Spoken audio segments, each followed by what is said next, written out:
Hi, I'm Danny Abe, executive producer at 343. And this year at E3, we're really excited to announce Halo Anniversary to the world.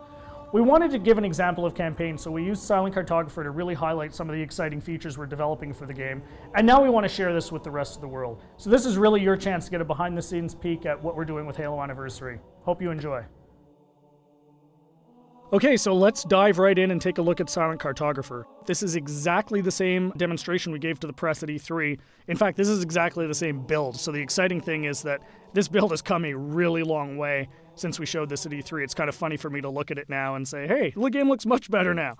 So the first thing you're going to see immediately on the fly-in is the graphical upgrade. I mean, the game looks fantastic. We spent a lot of time really lovingly bringing this into the current generation and, you know, working very hard to make sure that this looks like a current generation title, something everyone can look at and just say, wow, this game looks fantastic. But the big test is really, how does it feel? So let's take a look. So we're going to charge the beach here.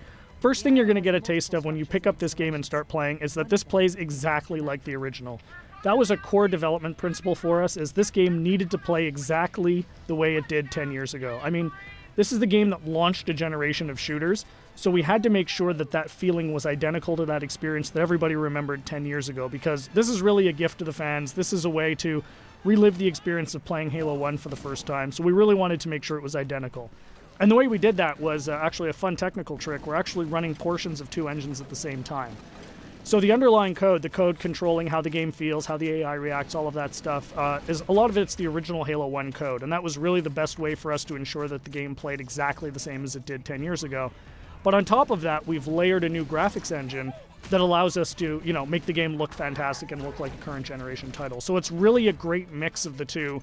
So at the end of the day, you know, your Halo fan gets a game that plays exactly like they remember, but looks like a current generation title. We get some other benefits from this as well. You know, as I said earlier, and I say this all the time, the primary goal for this game is to make sure Halo fans can relive the experience of what it was like to play 10 years ago. And one of the big tools we have in our box to do that is Classic Mode. So what's Classic Mode? At the touch of a button, you can swap back and see how the game looked 10 years ago. So here it is. This is, you know, Halo 1 10 years ago. And it's really a magical feature for Halo fans, because this just lets you go back in time and see exactly how this game looked 10 years ago. But the fun part is you can come back at any time.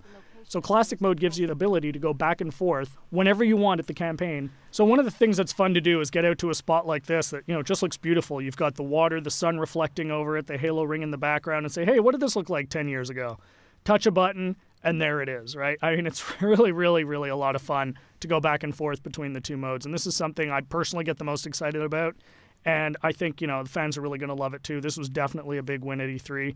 As you can see, the other benefits you get from the new version is you've got the splash effects, the dust effects as you get back onto the beach. The game just looks great. The other thing that's fantastic is, for the first time, you know, we're going to have co-op over live for the campaign. So you can hop onto the Warthog with a buddy and just plow through this game and, you know, start mowing down grunts and elites and, you know, just team up with a friend. Get on, go, you know, hook up on live and play through the campaign together. And, you know, we think people are really going to love that too. I often say, what would Halo 1 be without the Magnum? And, you know, of course, the Magnum's back. Everyone remembers that fantastically overpowered pistol that just enabled you to walk through and just mow through hordes of enemies. Tremendous amount of fun. So, you know, we're excited to bring that back as well.